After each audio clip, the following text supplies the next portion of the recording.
Hello, everyone. Welcome to Commerce Talk, the podcast that keeps you one step ahead. I am your host, Aziz Oburn, and today, this conversation, to put it simply, is going to maybe take the complexity out of some of the conversations that we have around cybersecurity. And ultimately, what you're going to get are some great tips and advice on how you can become more cyber resilient as an individual, but also as a business. Now, joining me to bring this conversation to life, I am absolutely delighted to be joined by someone who has a huge name within the cybersecurity and brings a lot of respect with that name. They have spent 17 years working and helping businesses within the business, holding such leadership positions with brands like KPMG, IBM, Accenture. We've got Salesforce and lots more. I'm so honored to be able to bring this person to you. Hira, thank you so much for joining us today. You have been on a mission to basically help companies protect their valuable data, enable some really good trust with their customers, and also just grow awareness around cybersecurity and how to become more cyber resilient. So, thank you for all that you do, and thank you for joining us today. Well, thank you for having me on the platform, Aziza. It's lovely to be here. Now, I know that I kind of gave a little bit of an overview about you and some of your past. And before we delve into that, and before we talk about, what you're doing with your non-for-profit Make Cyber Simple, I'd love to help our listeners get to know you that little bit better with a feature that we just introduced to the podcast, which is called Priceless and Pitfall. So naturally, I think in this world, you can tell a lot about a person based on their online purchasing behaviors. So, to help our audiences get to know you that little bit better, I want to ask you about one priceless purchase that you've made online, something that brought you ultimate value in your life, and a pitfall purchase that maybe did not meet expectations, or maybe it was a bit of a regret afterwards. Well, certainly, Aziza. Let's get straight into priceless and pitfall. When it comes to a priceless purchase, getting a sit stand desk, and even though we struggled with it before we started recording the podcast, is still one of the best buys that I've had. It's a game changer for my work routine. It's like having a personal assistant reminding me to dance between sitting and standing, transforming my work routine into a Bollywood dance of productivity and comfort. Now, brace yourself for the pitfall. I have this memory of playing a secret agent and ordering a tuxedo online. Now, in my mind, I was expecting James Bond, but what arrived was more like a funny old man in a costume, which is, out of whack completely, about to get into a malfunction. And now you're looking at me and going, surely, Jay, you must have learned a lesson from it. Indeed, Aziz, I did learn two lessons through this experience. One, formal attire and online shopping don't always mix very well. And dressing for success involves a visit to the change room. And two, it's wise to let Mr. Bond handle the tuxedo department. I'm just better off sticking with workplaces. Tuxedo aren't really for me. Oh my God. I think that is one of the best pitfalls and the most honest pitfalls I've ever heard because we never want to admit that we've just made a huge mistake when it comes to trying to get that, embodied that kind of spirit that you wanted to get, James Bond, I want to be this person. And going online, it's just an absolute fail. I've seen some things, with online purchasing and clothes exactly. People buying jeans online and they come back and they're these tiny jeans from like a doll. Exactly, exactly. And in fact, I thought of talking about the sit and stand desk and Mm. imagine the struggles. We spent about 20 minutes getting my desk to a position where it worked well, where the monitor worked well. So it's just pitfalls. I can't even think of a priceless purchase anymore. If you ask me the question again, I might have to just change my answer. No, I think despite any technical difficulties that we may face, I think that desk is a great purchase. It's been something that I've wanted to look at getting as well, because when you're working from home as well, which a lot of us are, a huge amount of us are working from home, um, you need to be able to keep that circulation flowing through your body. Um, 100%. so I'd like to move into, now that we've got an idea of you as a person, you make smart choices and also some non-smart choices when it comes to clothing and online Like purchases. everyone else. Yeah. You're a very honest, down to earth person. I think that's great as we bring this conversation through the next while, because I think cybersecurity is such a, can be seen as such a complex subject. And what I really love about the work that you do and just the person that you are out there in this world is that you embody this way of talking that brings it down a level, keeps it human centered, and just brings value and meaning to every conversation. So, with that, I'd love to just talk to you a bit about your career journey to date. I mentioned 17 years within the business. And, I really would love to just look at that journey and, go from where you started in your uncle's computer store to where you are today. Sounds like a plan. Let's do that. It's going to be a roller coaster ride, so buckle up. Ready? Um, Buckle in. I was born and bred in a small town in Western India, and growing up, I was deeply interested in computers and often fascinated by the impact they've had on our society. Now, there were two main reasons for my interest. One, like you pointed out, the time that I spent through my school holidays at my uncle's computer store, where we assembled and often disassembled computers for troubleshooting purposes. The second reason was, again, I grew up in the 90s, which was the rise of the internet. Now, I was an average student throughout my schooling, but suddenly when it really mattered, I went from being an average to a below average student, which was year 12. I had big dreams of studying computer science and engineering, but with the scores that I managed to get in my year 12, I could barely get into mechanical engineering. Now, I had this defining moment in my life where I realized that I would have to work really hard and get exceptional scores to switch streams to computer science.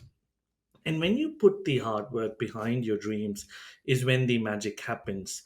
Now, I didn't stop after securing admissions to computer science. I became fiercely competitive, always aiming for the top spot.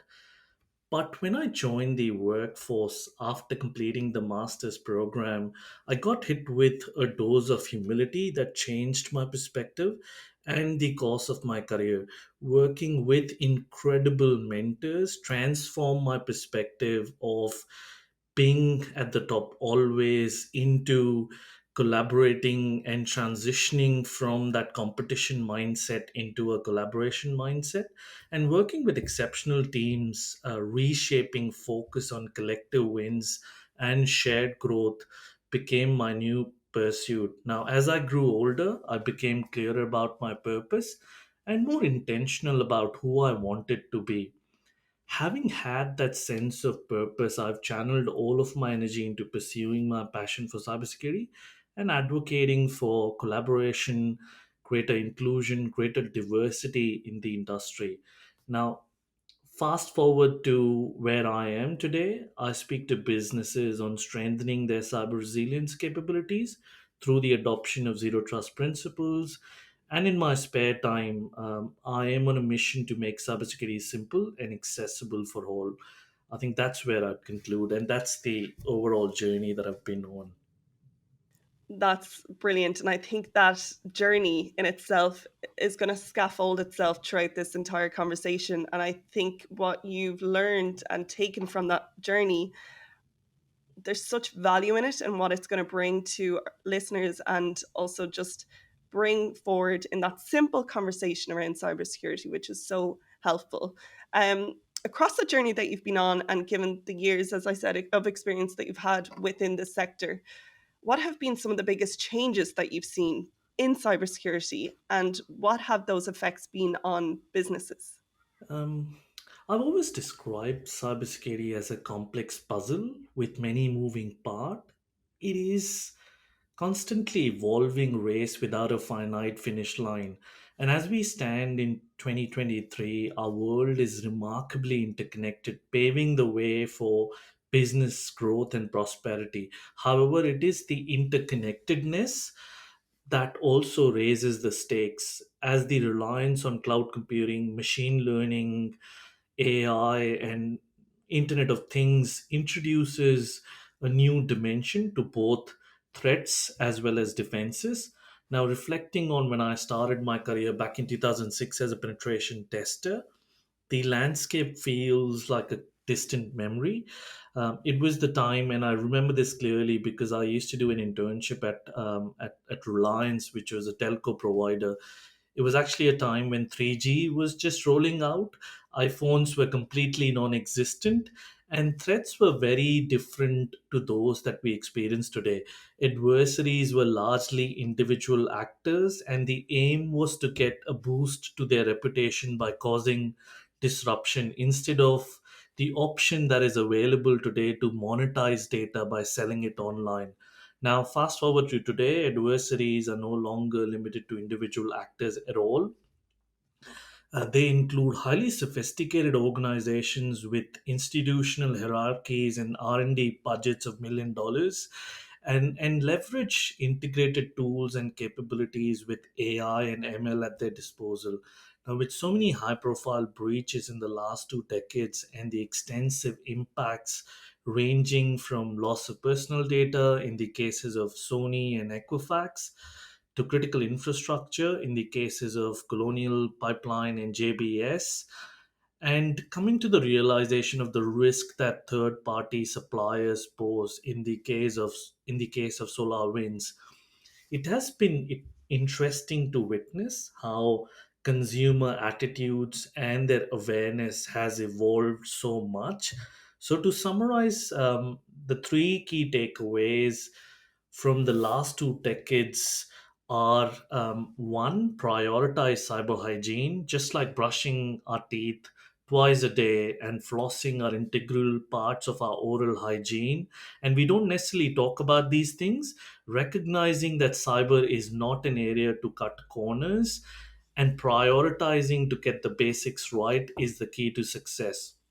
Now, just to Mm, be clear for our audiences, cyber hygiene includes activities like vulnerability identification, having a solid patch management process that is operating effectively, cyber awareness training for all staff, including contractors and partners, robust endpoint detection and response capabilities, and appropriate governance and oversight mechanisms in place to ensure that we're generating metrics that measure and communicate the success of our cybersecurity regime.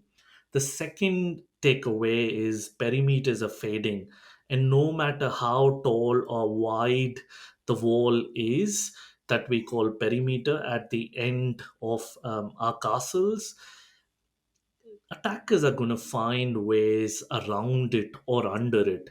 We're not saying that perimeter security is not important, but we're driving the point that businesses can't just rely on perimeter defense to keep the bad guys out, but mm. instead need to identify high value assets and place security controls closer to these assets. The last sort of key takeaway is breach prevention isn't Mhm. enough, as cyber attacks have become a matter of when and not if. There is a need for us to put greater emphasis on capabilities to detect, respond, and recover the business back into operations and no longer just wait for something bad to go wrong. That is a really powerful quote to end on there, actually. It's not a matter of if, it's just when, because it's going to happen no matter what. And what you said there just about how kind of there's so many parts of this that I want to tap into, and I want to look at as well something that you've spoken about before. And I have the quote here, and I really love it because you kind of touched on it there. You have said before, there is no cookie cutter style solution to solving cybersecurity problems. And You mentioned diversity earlier as well. And taking those key takeaways and kind of merging those together with diversity and the importance, because what you're saying there, it's clear that since the beginning of your journey to where we are now, these problems have become so much more complex. It's not if, it's when, and it's a simple solution. It's very complex. So, can we talk a little bit about the importance of facing complex problems with diversity? Of course, excellent question, Aziza. Now, before we talk diversity, let's shed some light on why there is no universal solution to cybersecurity issues. Now, there are three foundational questions that every business needs to find answers to in order to get started on safeguarding what's most important to them. What are you trying to protect? Really basic and simple, but you've got to understand which industry do you operate in, what's your business, are you storing any intellectual property, are you storing any sensitive data, are you storing any credit card data. You've got to understand what are you trying to protect as a starting step. Who are you trying to protect it from? Is your focus to protect your systems and data against vulnerabilities, or is it to protect against adversarial threats, or is it to protect against environmental threats or accidental threats? These are all different, completely different sort of threat actors. You've got to be clear about what are you trying to protect against. The third and the last question is, what are the tools that you have at your disposal to protect? Now, the answers to these three foundational questions, and these are very basic questions, the answers are going to be so different for every business, and which is where the one size fits all sort of approach doesn't work in cybersecurity. Now, let's talk about the importance of diversity. As we've discussed, adversaries are becoming increasingly sophisticated in the tools, technique, and procedures that they use. And growing number of organizations are realizing the value of diverse teams in order to stay ahead of the game. Given the complexity of cybersecurity as a puzzle, our teams solving this puzzle need to be as diverse as the problem itself. Because if we have a team with similar sort of ethnicities, backgrounds, and life experiences, they have the same sort of biases and therefore similar sort of blind spots in the way they solve problems. The more diverse the teams that we bring to solve the problem, the more comprehensive and complete the approach they have to solving the problem. Now, diversity we clearly know is the key. However, I believe one of the bigger challenges is that there are a lot of workplaces today that may tick the diversity box but are missing out on extraordinary benefits that come from a diverse workforce due to lack of belongingness that minority groups experience. And I'm going to use an analogy to explain this. Imagine a sporting team that has diverse players as mascots but are mostly warming up the bench and never in the game. Diverse workplaces that lack inclusive culture are similar to this sporting team, where diverse players have made it to the team but are really in the game.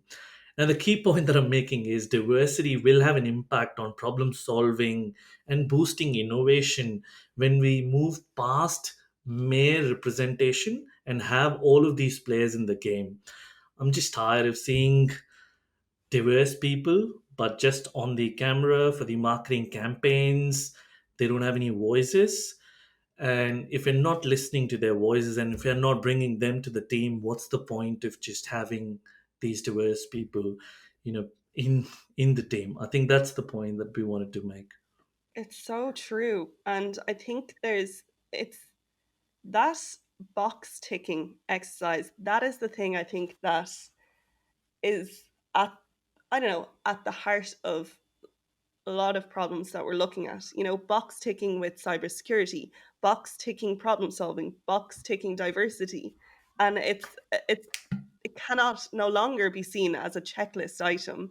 It needs thoughtful thoughtful leadership, but also empowerment from maybe the top down, bottom up. Just raise it up and give people those voices. And then naturally, I think those epicenters of problem solving will happen once diverse teams are given the opportunity to work together, diverse people, you know? 100%. I'm with you. Yeah, But we aren't really seeing a lot of that happening. We're just seeing diverse people as mascots that are just warming up the benches and they're never in the game or playing. yeah. And, they bring different sort of skills which will actually help the other players improve the game. But if they're just warming up the bench, then they're not really helping you solve any problems. It's a great analogy. And the benches no longer need to be warmed. They get rid of those benches. We need everyone on the pitch. 100%. Looking to looking at a specific industry, right? Because I'd like to just talk a bit about customers and consumers. Looking at retail, e-commerce, online shopping, that industry ranks extremely high for reported weekly attacks. And when you match that up with this new kind of emergence of customers who have greater awareness, who have zero tolerance for any breaches of their personal data, um, I think I've seen you touch on this before or speak about this in terms of there is this interesting intersection right now when we look at risk and reward. And when we look at those customers who have zero tolerance and ongoing, growing global attacks, we put those into a space where there may be a competitive advantage to be gained for retailers when they kind of get their ducks in order. Can we talk a little bit about that? 100%. So, sure, Aziza, let's talk about this intriguing intersection of risks and rewards in the world of e commerce. Now, the COVID-19 pandemic threw us all a curveball, which dramatically impacted consumer behaviors, leaving retailers to pivot from the brick and mortar business model to online sales.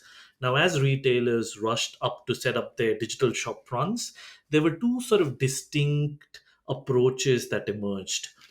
Some crafted their online presence like master architects, integrating strong cybersecurity privacy practices right from the foundation, similar to building houses with reinforced steel beams, making sure that everything is solid and secured right from scratch. On the flip side, due to the immense economic pressures, some went down the path of treating cybersecurity and privacy practices as an afterthought, sprinkling seasoning and spices on a cooked dish right at the top. Now, and if you know anything about Indian cooking, you'd know how important it is to cook the seasoning and spices right through the preparation stage and not just sprinkling them on the top because it doesn't really work that way. Now, the point that I'm trying to make is that we as consumers have become so much more savvy about cybersecurity, privacy, consent management practices of online businesses, and we very well are cognizant of the value of the data that we hold. And we want to know if the businesses that we're dealing with value our data equally and are putting the right controls in place to safeguard our data. So, to gain a competitive advantage in the retail business, it's all about transparency, authenticity, and trust. And how do you build that trust? And how do you make sure that the customers feel that you're protecting their data appropriately and not, again, using their data or selling it off on the web? And when you talk about trust, then this leads us to a really interesting kind of name, but zero trust policies. Can you talk to us a bit about zero trust policies, what it is, and how might businesses adopt or start adopting this framework? Absolutely. So most businesses, and including retail businesses, rely on conventional approaches to security that are still heavily reliant on perimeter defense. The approach was reasonable at the time when it was created, as the idea was to build big walls around the castle to keep the bad guys out. But in today's day and age, the old school perimeter defense is like guarding the front door. and leaving all of the windows wide open. Not exactly the wise or the best strategy when your critical systems and applications are spread across on-prem, private data centers, and in the cloud. Now, courtesy of the rapid cloud adoption and the shift to a remote workforce fueled by the COVID-19 pandemic, the perimeter is starting to fade and completely disappear. So, zero trust as a strategy focuses more on secure, not just securing the perimeter, but securing what needs greater protection, and removes any implicit trust in users or devices just because these users and devices are appearing on your corporate network. Now, let's address the question of where do organizations begin their zero trust journey? And the first step is very basic. You've got to start with educating um, your key stakeholders, your boards, and your leadership teams on the core principles of zero trust strategy, which include five basic principles. Focus on authentication and authorization at every single step, removal of any implicit trust. Just because someone seems to be on the corporate network doesn't mean that they can be trusted. Aligning security initiatives with the business value that they deliver. The moment we start aligning what's the business value and why are we enabling this security feature or tool or process, it connects the dots for the business. They can see where are they getting the value. Adopting an assume breached approach, which we discussed, there needs to be more of focus on detect, respond, and recover capabilities. And lastly, thinking of zero trust as a journey. It's a sprint. You can't really just think of it as a destination that you need to get to. You've got to constantly keep working towards zero trust. You may never be able to achieve zero trust, but at least you're working or shifting away from the unreserved trust to zero trust. That's the I think ideal first step to start the journey with. That's a really nice way to put it, the journey together, because it kind of marries some of the key things that we've spoken about at the beginning. It's putting together that diverse team who has this one vision or this joint goal to get to a place, and kind of take those problem solving hubs together to enable themselves to get there. Um, it's really interesting. I'd like to know, and I don't know if this is possible to look at, but if we're to look outside of the zero trust framework, what other solutions, or if any, can retailers adopt to cope with cyber attacks? Um, I think we could just keep things very basic. We talked about the Yeah. importance of prioritizing cyber hygiene. Then there is this art of identifying assets that are most crucial to the business and ensuring that there are a combination of preventive, detective, responsive, as well as recovery controls designed and operating effectively around these high value assets that are critical to your business. Segmenting the network is another technique that would limit movement of or lateral movement of threat actors. If they've already got access to a system in your network, they wouldn't be able to hop and move laterally onto other systems. Enforcing multi-factor authentication capabilities on all of your web-based platforms and applications, those are really sensible approaches. Leveraging contextual information that the user brings, such as device fingerprint, location, identity of the user, role assigned to the user, and enforcing conditional access controls.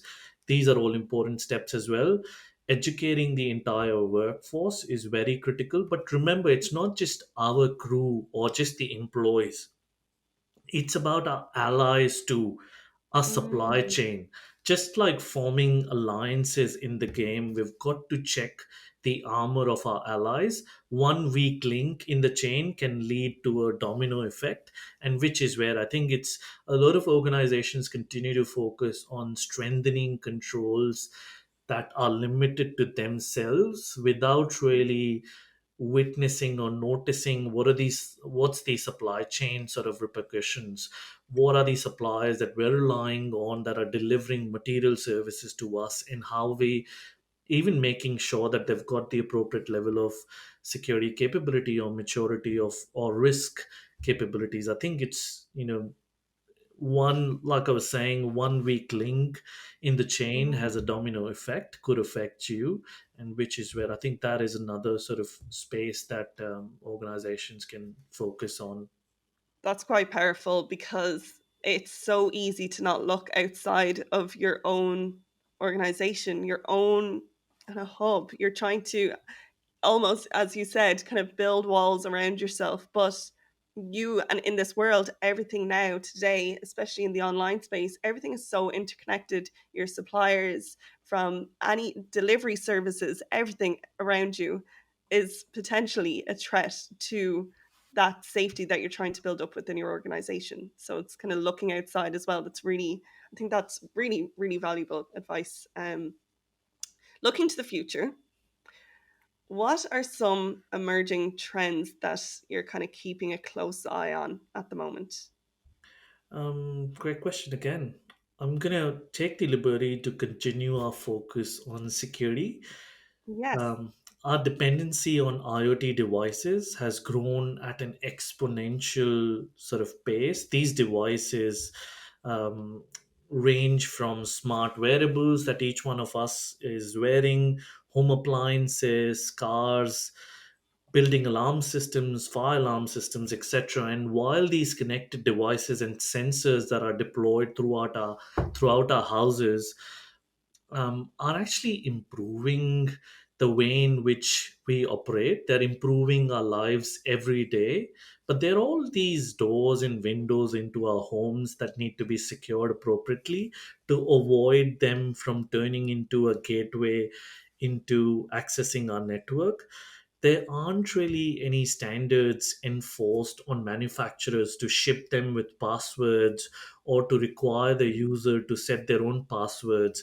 However, there is a hope that there is a labeling standard likely to be rolled out in the US that provide consumers of these IoT devices with information on what are the potential security threats posed by these devices, at least that warns them on if you're connecting a lot of these things into your homes. They're listening to you, they're capturing your moments, and they are Mm, also opening doors to your networks, to your homes. Now, that's one of the trends. The other one is OpenAI's conversational model ChatGPT attracted millions of users in 2022, triggering nationwide debates on the opportunities and risks of AI. ML and AI will continue growing in importance into the future and will play an increasingly important role in cybersecurity as well. The applications of ML and AI could range from recognizing patterns that indicate threat. Threats could indicate identification of high value assets for organizations, could actually help organizations identify which asset it's storing sensitive data and what's the criticality of an asset to the business. It could also help determine the level of exposure based on the control gaps identified on the critical system. mm, So I think that's the second one to watch out for. For the interesting. last one is going to be quantum computing with its potential to increase computational performance. Promises to be the future of computing. The most commonly talked about threat, because as soon as we start talking about advantages of what a technology brings, straight away we get into, okay, what are the threats? Let's talk about the risk versus sort of opportunity sort of thing. So the most commonly talked about threat of quantum computing is the potential to break all of the industry standard encryption algorithms that we use today. So there you have it. I think those are the top three sort of emerging trends worth keeping a close eye on. Wow, there's a lot in that, and it's definitely going to be a very interesting future for us. And just hanging on the consumer side as well, and what you said there around those devices, and just having those almost that awareness with devices like that on what the potential is to happen, because I know it's interesting. It's when we talk about different kind of technologies and tools coming out, there's a huge conversation across media and everywhere you look on the risks and the fear factors and everything like that. But when it comes to everyday items that we use and invite into our homes, that we give a huge amount of our own personal data to, there's not so much conversation around that. It's you buy it, you set it up, and you're on your way. And I agree with you 100%, in which is where the best way to secure bigger businesses or organizations is, how do you make cybersecurity personal for individuals? If you can help individuals understand the fact that you've got to start with protecting your own home network, Mm, protecting what sort of data are you putting out there, about you, your kids, your wife, your family. I think mm, that sort of awareness, if we start focusing on that, I think that it gives a lot of values to employees, and at the same time employees become more aware of the implications of putting the data out there. I think so it's like a dual edged sword. You equip yeah. them, you equip your employees with all of this information, and they help not just raising awareness of how do they protect their own families, but also bring that smarter sort of mindset when they're using work laptops and work machines and work networks. Yeah, so true.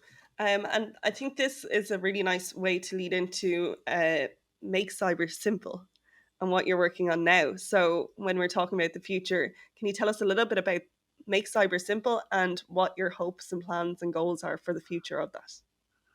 Of course, there's just a lot that's in my head but needs to translate to reality. So, Make Cyber Simple, as the name suggests, came from a simple mission to make cybersecurity simple and accessible for all. We started with basic steps of making cybersecurity simple for kids at schools, young adults at universities. We have a plan to build a conduit between students and universities that seek internship or entry level opportunities into the cybersecurity industry. And on the flip side, the small to medium sized businesses that are struggling to afford full time staff or consultants or even interns, I think if we connect these university students who are looking out for opportunities to get into or to land roles in cybersecurity with these small to medium sized businesses, which are that are not really capable or do not have the funds to spend on, or big budgets to spend on cybersecurity, if we connect the two together, we have a platform which would equip these small to medium sized businesses with hands on the ground to establish cybersecurity basic hygiene in their organizations, and these students are going to get exposure to cybersecurity. So I think that's the sort of model that we want to build in the future with Make Cyber Simple. But again, it's a long journey, and still it's just a passion project that is getting fueled through whatever limited time I have in the day, after looking after the girls in my household. Yeah, but it's a brilliant, purposeful um, goal and journey to be on, because as there's a common thread in this conversation, which I think is really important, it's that awareness and those open doors to careers in the space, because like a lot of us, we may not have be the most academically strong, but there's always, as my dad would always say, there's always a back door into any interest that you have. Once you have that passion and that drive to keep going, you can find your way. And I think this area is a wonderful place to build that awareness and build talent to help kind of make the future more secure for people, which is really exciting. Um, when we look at some, in your opinion, what may be some of the biggest challenges that are facing leaders today? Well, If A big you're question. referring to leaders more broadly, one of the Yeah. biggest challenges is to establish the right balance between financial success for the business, looking after the well being of people, and doing good to the planet. It is like a classic conundrum, making investors, employees, and Mother Nature happy all at once, which is very, very hard balance to strike. But if Yeah. you're referring to leaders in the cybersecurity industry, one of the biggest challenges that leaders face, or most head off departments or for cyber or CISOs face, would be the challenge of crisis of prioritization. Mm, Determining where to allocate time, effort, and resources can be incredibly challenging, especially knowing that the odds are working against us, where we've got to consistently get security right 100% of the times to defend the businesses, while in contrast, the adversaries only need to get it right 1% of the time to break in and deliver a knockout punch to the business, crippling the business completely. And it's so hard to build trust again into a business once they've had a massive sort of cyber attack. So I think mm, that's what the crisis of prioritization is, a bigger challenge that cyber mm. leaders face. That's really powerful because it's almost as well the prioritization, and if there is that huge dip and attack, building up that momentum again takes so much work. And when you're considering all of these other things around you, it's it's a lot to take on. Um, Finally, I know we're coming to the end of this brilliant conversation. I'm so glad that you joined us. I want to ask you two final questions. One, and it is one that we love to ask our guests, is what have been, if any, books that have really been powerful for you in your career, or any book recommendations that you could share? Well, great question, Aziza. And it's so hard to pick a few when we know each one of the books that we read influence the way we think and operate, and more importantly, broadens our view of the world. Now, some of the books that come top of mind, and not necessarily in an order of priority, Essentialism by Greg McKeown. Taught me the art of doing less and getting more out of life by picking the real gems that you need to focus on from the shiny distractions that we have in our lives. And one of the simplest things that I've changed in my own routine is decluttering my work wardrobe, which now constitutes of just black and navy blue pants, white and light blue shirts, all of Mm, them from the same brand, the same size. I think the decision making that it saves every morning, I get to focus more on the precious moments preparing the Indian masala tea and then sipping that tea, rather than figuring out what clothes am I going to wear for work. So I think simplifying life is what the book teaches you, Essentialism. The next one is Presence by Amy Cuddy. Now, ever felt like confidence is a secret code only for the elites? Oh, trust me, I've been there and felt that. Presence taught me that striking a superhero pose can work wonders to our confidence. It's the body and the chemicals that the body generates when you're striking a superhero pose starts affecting how you think and operate as well. So I think it's a beautiful book, and if you haven't watched Amy Curry's talk on TED Talk, then you've got to definitely get on to that. The last one that I want to leave you all with is Grit, The Power of Passion and Perseverance by Angela Duckworth. Now, this one's like the old mate who pulls you up when you're going through a tough time. You know this very well. Success isn't about having all the moves, it's more about dancing through the storms with a cup of resilience in your hands. Life oh, turns into a dance floor when you've got the power of grit in your groove. So I think grit is oh. really, really important. um, That's beautiful. That is so beautiful. And I think a couple of our guests that we've had before have mentioned grit in their career journey, and how that was one thing that they really learned to grab, is to just have that grit. The superhero pose is brilliant. I love that and how that could shift. And then the quick decision making in the morning. I think that will just help to transform a day. Those are really great book recommendations that I think our listeners would definitely get a lot of value out of. So thank you so much.